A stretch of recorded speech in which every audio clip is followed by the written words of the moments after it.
This is the Aftermarket Radio Network.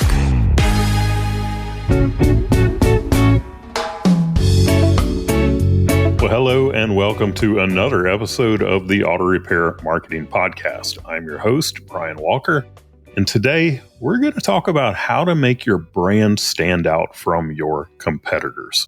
Before we get too far into that, I want to thank our sponsors, RepairPal, for providing this episode. When we had our shop, we were part of RepairPal's certified network. You can find out more at repairpal.com/shops. As far as making your brand stand out, in the marketing world, we refer to this as differentiation. And the definition of to differentiate is to ascertain what makes someone or something different. So I'll start with a question. Do you believe that your auto repair shop is the same as every other auto repair shop? Most owners don't, and they're right. As Kim and I have traveled all over the country and we visited our clients, as well as many other auto repair shops whose owners may not be our clients, but we're friends in the industry, well, we've confirmed what we already knew. There are vast differences in every shop that we've been to. They look different. They smell different. They have different operating procedures. They have different warranties. They have different levels of cleanliness.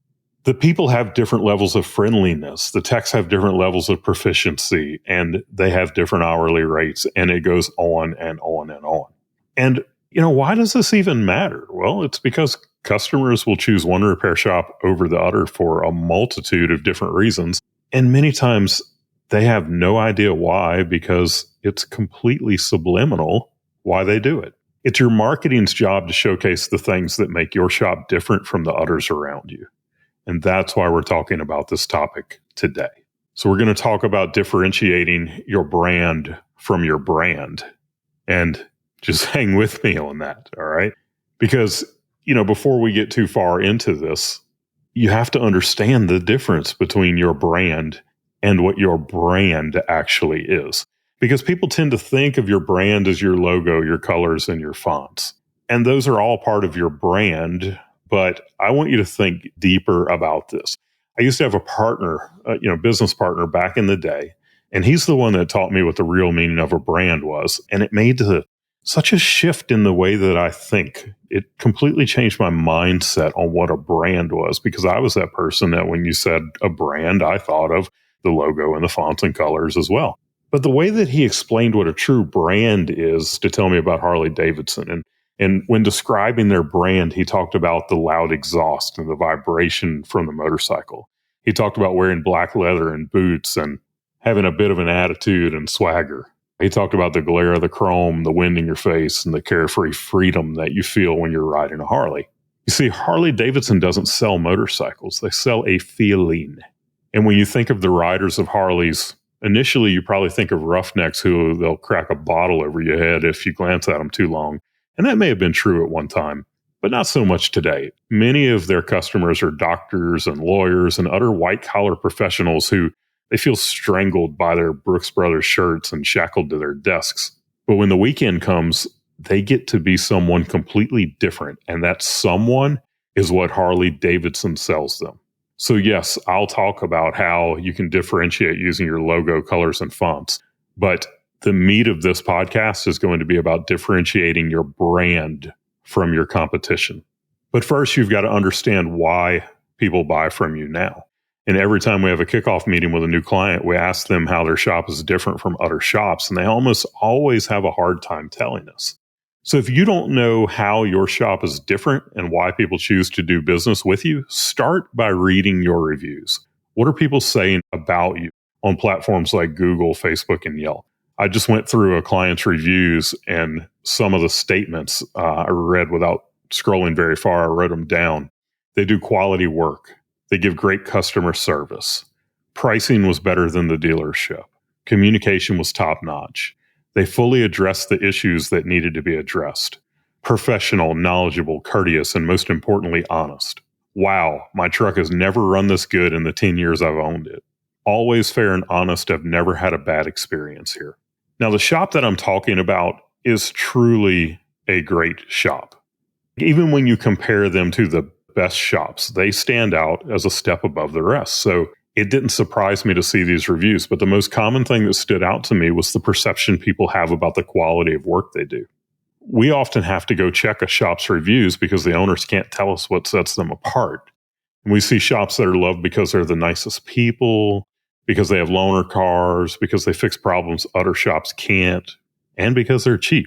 Now, I would personally never want to compete on price, but I do see shops that do it successfully and they still seem to be nicely profitable. So if that's your game plan, own it. Now, aside from your reviews, ask your favorite customers why they choose to do business with you, and they will happily tell you. Also, identify your strengths and look for ways to let your strengths differentiate you. If your shop is the cheapest in town, but your customer service skills aren't the best, don't try to differentiate on customer service until you've solidified those skills. Focus on your strengths when promoting your business, but also strengthen your weaknesses to become a more rounded shop. And once you know why people choose to do business with you, you need to decide if you're attracting the right type of clients and if it's the reason that you want new customers to be attracted to your shop. So I talked about strengthening your weaknesses. I want to talk about this idea of becoming a four-dimensional shop. You've probably never heard of this idea because honestly, I just made it up. But I used to be part of a coaching group for male business owners. It's for men business owners. And the premise of the group was to be a four-dimensional man. And this is because so many men, especially business owners, tend to focus on being great in one area of their life. And this group broke a man's life down into these four areas: body, being, balance, and business. Body being your health and fitness. Being your spiritual life and your connection to God. Balance being the relationship you have with your family. And business being your business and finances. And businessmen, they often focus so hard on having a successful business that their health and their spirituality and their family life all suffer. Others will get addicted to the gym and they'll have their body right, but they ignore the other three areas. And it can work in any combination of the four areas. But this group that I was part of, it was all about having it all in life, being strong in all four areas. And the funny thing is, when these men would go from being a one or two dimensional man to being a four-dimensional man, all of the areas in their life would thrive. Or I guess what I should say is that when they started improving any particular area of their life, the others just naturally started coming up with them. It's like the flywheel in the book, Good to Great. The more you improve in one area, the more you improve throughout. But for being a four-dimensional shop, I want you to take that same concept and apply it to your business and the areas that mean the most to your clients that you can be strong in. Let's define those four areas. And there may be more, but these are the things that came to my head as I was thinking about this. So those areas would be customer service, quality, and that being the quality of the work you do, the parts you use, overall product and service, timeliness, and price. So customer service, quality, timeliness, price. It is possible to have them all. And shop owners, they won't get hung up on customer service or quality because great shop owners, they don't look at these two things as optional. Where they get hung up on is timeliness and price. And that's because they equate timeliness to fast and price with cheap. And you have to have a mindset shift. Timeliness is more about doing things in the timeline that you gave when you were setting expectations. And when something happens that's going to cause you to not meet that timeline, your communication and your customer service take over to put your client at ease and to solve any problems that are being created by the inconvenience. Price, on the other hand, is more about providing a great product at a fair price.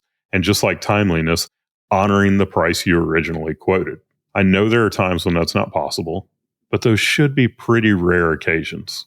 Remember, we're talking about using your brand to differentiate your shop from your competition. All right, so hear me when I say this, all right? So if you and your team become so good at serving your clients, doing exceptionally high quality work, meeting the timelines you promised, and doing it all at a fair price, that this becomes part of your brand, part of your culture. Do you think that this would set you apart from your competition? Absolutely it would.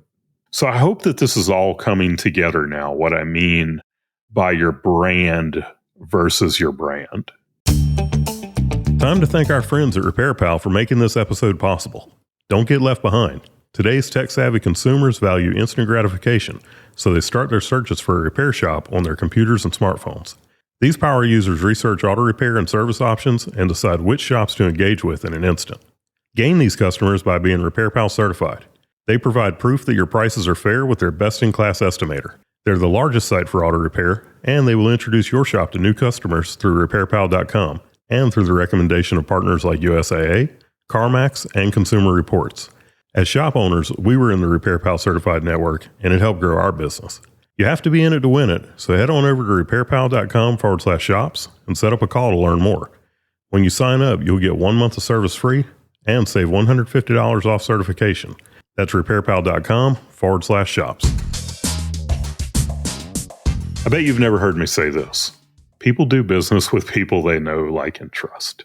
So we talked about being a truly great shop, a four-dimensional shop as we defined it. The next step is to help people come to know, like, and trust you, your team, and your overall brand. Just being a four-dimensional shop isn't good enough. It certainly helps people who already know you to get to like and trust you, but it doesn't do much to help people get to know you. You may think that if you do all the things we talked about above, that your clients will make you famous for it by telling their friends and family, and they will to an extent. But humans are much more wired to tell people about bad experiences than good experiences. So word of mouth, it only goes so far. You need to tell people about what's happening in your shop and in your lives through social media. You need to build that brand and push it out there for your local community to get to know. This stuff isn't rocket science, and Lord knows I talk about it in at least half of the marketing advice and content that I create, but that's because it works. You just simply do things like celebrate birthdays, work anniversaries, and important life events on social media. You share interesting repairs with your audience and make sure your knowledge and expertise shine through. When something goes wrong, show your audience how you made it right. People don't trust perfect people, but they trust imperfect people who do the right thing when things go wrong. Show off what a day in the life is like in your shop. People are really interested in this. And you have to have a plan for doing this. Your once per week social post is not going to get the job done. You need to share, and share pretty often. Daily or even multiple times per day is optimal. All right. Core values. You've heard us talk about this many times as well. But your brand and your core values go hand in hand. Your core values, they're not just decorations to go on your waiting area walls and on your website alongside the mission statement that nobody remembers. Your core values are exactly what their name says they are. They are values that you and your team must hold at your core. They are not optional, and you don't get to pick and choose when you apply them. When your core values are in place in a shop and they're used correctly, they have no choice but to influence that brand that we're talking about. Every person on our team can tell you what our core values are. And I would bet you that many of our clients could tell you what our core values are. And that's because we integrate them into everything that we do. We talk about our core values all the time, and we reward our team, and we recognize our team, and our team recognizes each other based on our core values every day. And you hear me say that everyday thing, and you're like, yeah, right, Brian. No, I'm serious. Every single day. We have something in our company called our Shieldy Awards. All right. Our core values are synergy, happiness, integrity, expansion, leadership, and dedication. And the first letter of each one of those spells out the word shield. So we have our Shieldy Awards. And the way that our Shieldy Awards work is we have a form on our website, and we've actually opened this up recently for our clients to be able to go submit a Shieldy Award also. But when someone is doing a Shieldy Award, they select a core value. There's checkboxes for them to select the core value that they want to, that a particular team member represented when they did something. And every day, I'm telling you, there's not a day that goes by that we do not get a shield recognition for someone. So these things they're being used every single day in our business. Like when we have to make a tough decision, we can look to our core values, and our core values almost always help us to make that decision. Core values are some of the most valuable resources that you can have in your business, and people underestimate these, and I underestimated them when we first started out in business. I was like, core values, mission statements, vision statements, all that stuff. I was the one who thought that it was decorations that go on a wall. But when you have these things and you start using them in the way that they're supposed to be used, then they become your compass, like they direct you along the path that you are supposed to be on. Our core values, again, it's synergy, happiness, integrity, expansion, leadership, and dedication. And each one of these core values is highly defined. If you want to see them on our website, you can go to shopmarketingpros.com/core-values. We use this when we're hiring people. We have them go to that page. There's a video on that page where I explain all of our core values, and they have to tell us the core value that stands out the most to them. But when you truly live out your core values shine through in everything that you do. And that's ultimately what becomes your brand. That's what differentiates you from your competition. An example of how this applies to our brand is our core value of happiness. People that know us, they know that we're pretty happy people. We're nice people. We're friendly people. And that goes for everyone on our team. Like if someone doesn't fit into that, then they wouldn't last long here. They probably wouldn't get hired to begin with, but they wouldn't last long here if they were not happy, nice, and friendly. But it's also known that we don't work with jerks. If we take on a client and that client sucks the happiness out of our lives, we will fire that client. And we have done this many times. And we never like firing a client. We do our best to, determine during the discovery call that we're having with them if they're going to be someone that is just going to be a fun sponge. And if they are that fun sponge that could just suck the happiness out of a room, then we don't work with them to begin with. But there have been times that we've brought on clients and they turned out to not be the person that we thought that they were. And we fired them because of it. That happiness core value is the core value that we have used to fire every client that we have fired. I don't think that there's another core value that our clients have broken, because our core values don't have to be their core values. I guess what it really comes down to is, does working with them almost force us to have to break our core values? And anytime that happens, we stick with our core values and we lose the client. But when we do this, when we have a core value such as happiness, and we stick by that core value and we fire a client, the impact that this has on our team is incredible. It makes our team love working at Shop Marketing Pros, and that shines through in the work that they do. It shines through in the relationships that they have with our clients, and it has become a big part of our brand. It certainly differentiates us from our competition because most of them will work with anyone willing to pay them, and that makes for miserable employees who give miserable customer service. And for many of them, that has become part of their brand, and it's unfortunate because that's differentiating them negatively, because it does work both ways. All right, outward appearance is the next thing I want to talk about. We're working our way more towards what's traditionally thought of as branding, but we're not quite there yet, though this part of the discussion may be a little closer in nature. But let's talk about outward appearance. I've been in a few shops lately, and I've seen some things that made me cringe. And these shops are supposed to be top-tier shops. Some of these shops are shops that I could tell they once took pride in the way they looked. But I think the leadership is like the proverbial frog in a pot of boiling water, and they haven't noticed how dirty, dingy, and unorganized their waiting area, their shop area, and their parking lots have become. Now, if you're listening to this and I've been in your shop lately, it doesn't mean that you're one of the shops that I'm talking about, because I've also seen some amazing shops lately. As Kim and I have traveled all over the country and we've visited clients and friends in business, I have seen beautiful, amazingly clean, just great examples of shops. Okay. So don't assume that I'm talking about you. However, if you're listening into this, you're hearing what I'm saying right now, and you think for a second, could my shop be like the ones that he's talking about? Then just pause this for a minute and go walk around your shop. Go sit in the chairs that your clients sit in when they're waiting, and just look around. Don't glance.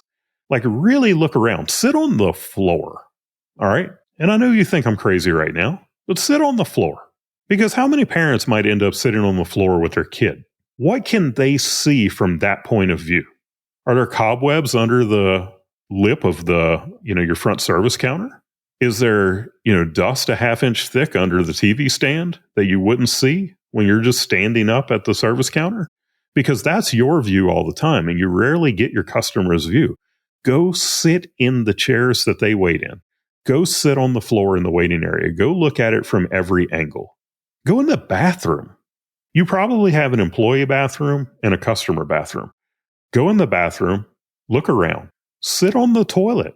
If you have a baby changing station, lower it down and see, is it clean? Because you're probably always looking at it when it's put up.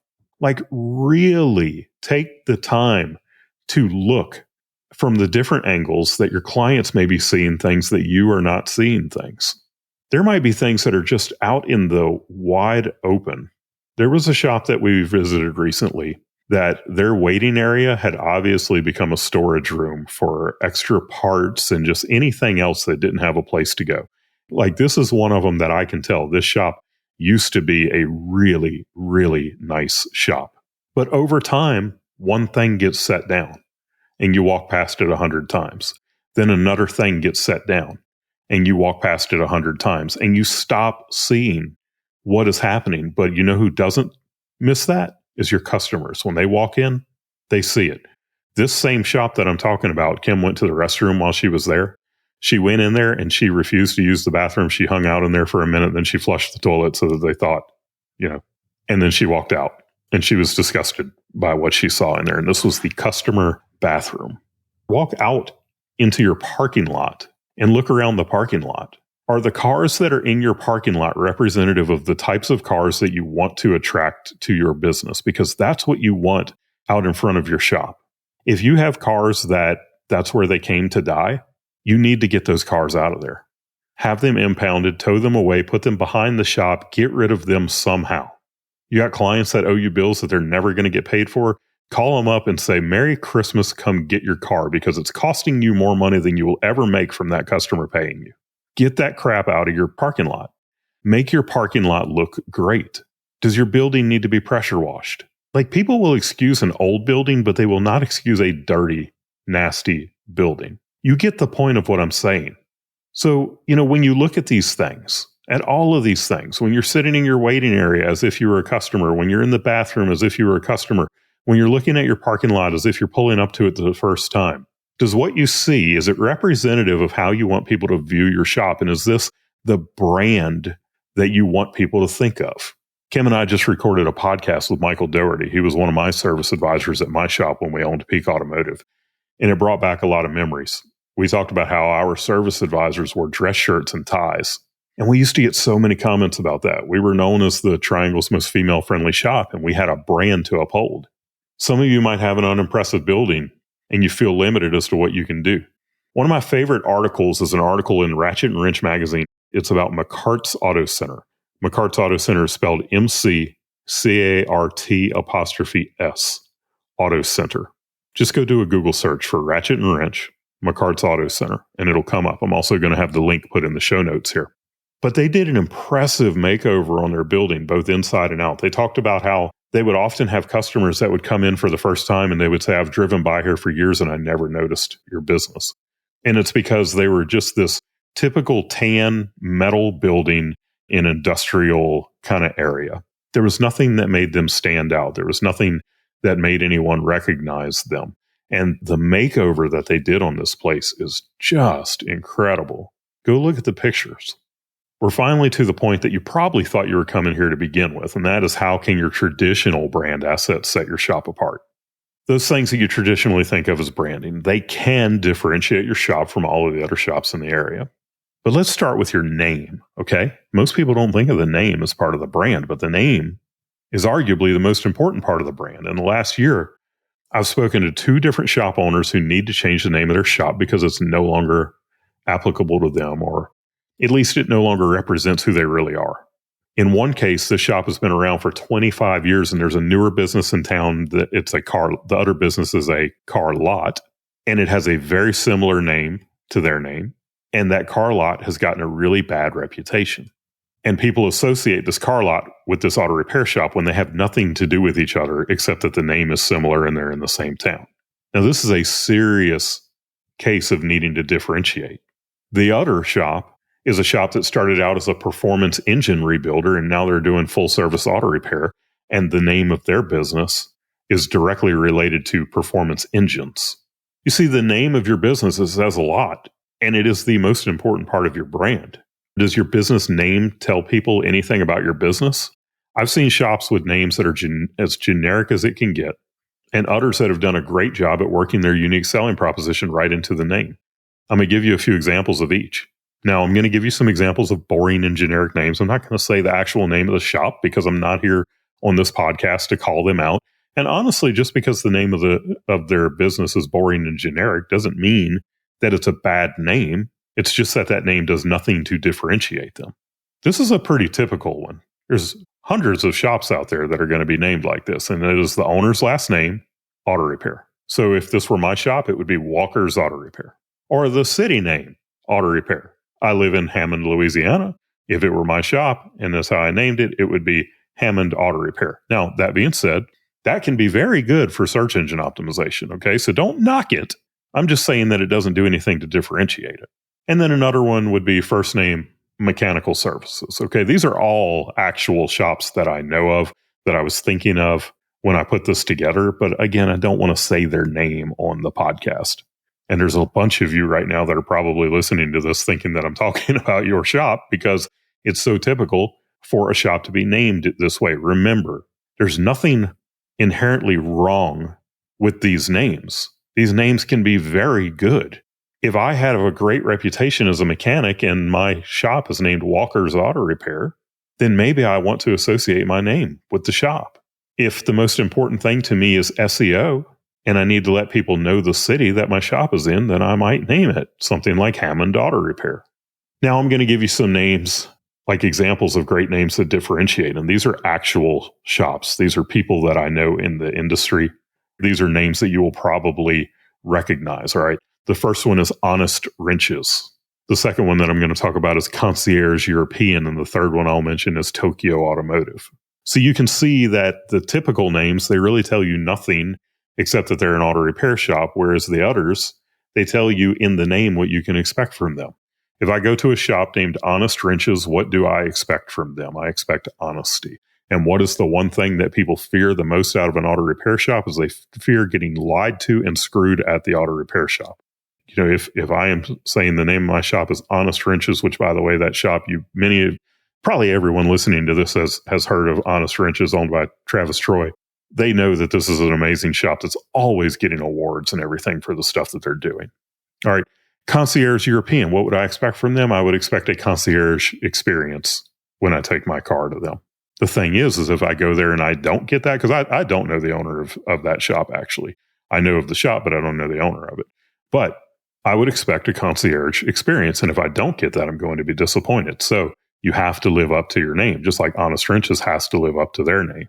The last one I'll mention is Tokyo Automotive. What would I expect there? I would expect a shop that specializes in Japanese vehicles. And that's exactly what Tokyo Automotive is. All right. So we talked about the name. Let's talk about the logo. Your logo is a visual interpretation of your shop. Does your logo say about your shop what you want it to? Now, before I get too far into this one, I'm going to go back to what I was reminding you about just a minute ago. We are talking about differentiation because I'm going to talk about some typical logos in a minute. And again, I'm not saying there's anything inherently wrong with a typical logo.